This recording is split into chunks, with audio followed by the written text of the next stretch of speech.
नमस्कार।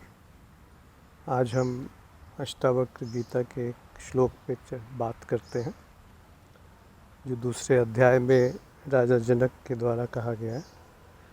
अपने अनुभव का वर्णन कर रहे हैं। कहते हैं कि ज्ञानम ज्ञेयम तथा ज्ञाता त्रितयम न अस्ति वास्तवम अज्ञानात् भाति यत्र इदम सो अहम अस्मि निरंजन। तो इसको आज हम कोशिश करते हैं समझने की कि वैसे तो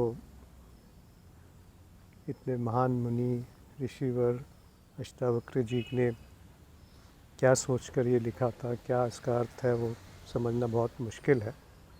परंतु हमारी जितनी समझ है उस पर हम आज चर्चा करेंगे कि त्रिपुटी जो तीन चीज़ें हमेशा उपलब्ध रहती है, ज्ञान, ज्ञेय का अर्थ यहाँ पे होता है जिसको जाना गया है, और ज्ञाता जो जान रहा है। तो जो जान रहा है और जिसको जाना जा रहा है, और इस प्रक्रिया को या इसका जो परिणाम है उसको हम ज्ञान कहते हैं। जो इसकी विधि है, जिसके उपरांत जो स्मृति में संग्रहित हो गया उसको ज्ञान कह दिया गया। तो ये एक तरीके से उदाहरण है कि ये तीन चीज़ें हमेशा उपलब्ध रहती हैं, हमेशा, हर स्थिति में, हर अवस्था में। इसको और समझने के लिए हम कह सकते हैं कि ध्याता ध्यान ध्येय, साधक साधना साध्य, प्रमाता प्रमाण प्रमेयम। तो इस तरह से जो त्रिपुटी है ये हम देखते हैं जागृत अवस्था में तो है ही, ये स्वप्न अवस्था में भी है। जैसे आप एक स्वप्न दृष्टा हैं, स्वप्न को देख रहा है कोई, एक स्वप्न में चरित्र कुछ दिख रहे हैं, वस्तुएं दिख रही हैं और उसकी एक स्मृति बन रही है। तो इस त्रिपुटी में कहा गया है कि ये तीनों की तीनों वास्तव में है नहीं। त्रितयम न अस्ति वास्तवम, यानी कि ये मिथ्या है, यानी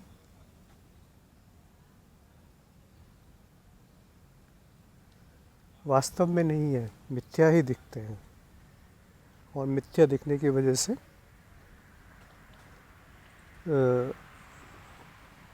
एक माया के रूप में प्रतीति है इनकी। जैसे कि दर्पण, आप अपना प्रतिबिंब देखते हैं दर्पण में, तो जो प्रतीति है, जो प्रतिबिंब दिख रहा है, क्या वो वास्तव में वहाँ पर है? वो एक प्रतीति है, माया है, मिथ्या है। आप उसको छूने की कोशिश करेंगे, आप छू नहीं सकते, उसको खाना नहीं खिला सकते। तो वो एक तरीके से असत्य कह सकते हैं। तो यही कहा गया है कि जो त्रिपुटी है, तीनों की तीनों असत्य हैं, चाहे वो किसी अवस्था में हो। फिर कहते हैं कि अगर ये असत्य है तो क्यों है ये? तो कहा गया कि अज्ञानात् भाति यत्रम इदम,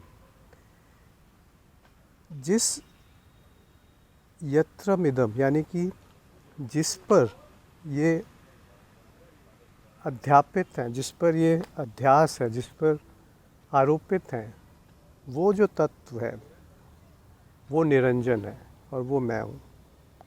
सो अहम अस्मि निरंजन। और किस वजह से वो प्रतीति है? अज्ञान के कारण। अब अज्ञान का कारण यहाँ पे ये नहीं कि ज्ञान होने से आपका जो दृश्य है वो बदल जाएगा।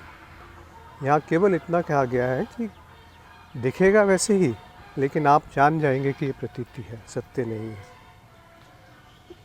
तो इस तरीके से इस श्लोक को समझा जा सकता है कि जो भी त्रिपुटी है वो असत्य है, वो वास्तव में है ही नहीं।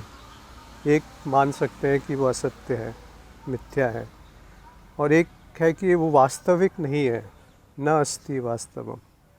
जो ज्ञानी होते हैं वो तो देखते हैं कि वो है ही नहीं, परंतु उसको हम दो तीन चरणों में समझ सकते हैं कि पहले मिथ्या है, बाद में कह सकते हैं कि मिथ्या ही नहीं है, मिथ्या और मुझ में कोई भेद नहीं है। तो भेद बुद्धि हट जाती है।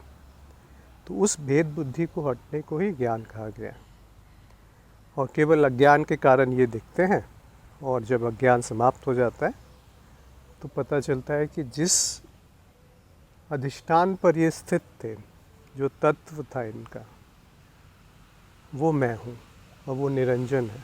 निरंजन का अर्थ होता है जिस पे आप कुछ भी लगा नहीं सकते, थोप नहीं सकते, ऐसा मैं हूँ निरंजन। जो अंजन का अर्थ होता है कि किसी तरीके से कुछ, जैसे काजल, तो वो चमकता है जिस पे लगा सकते हैं कुछ, और उससे लगाने से उस पे कुछ और उसका दृश्य दिखेगा, परंतु यहाँ कहा गया है कि मैं निरंजन हूँ।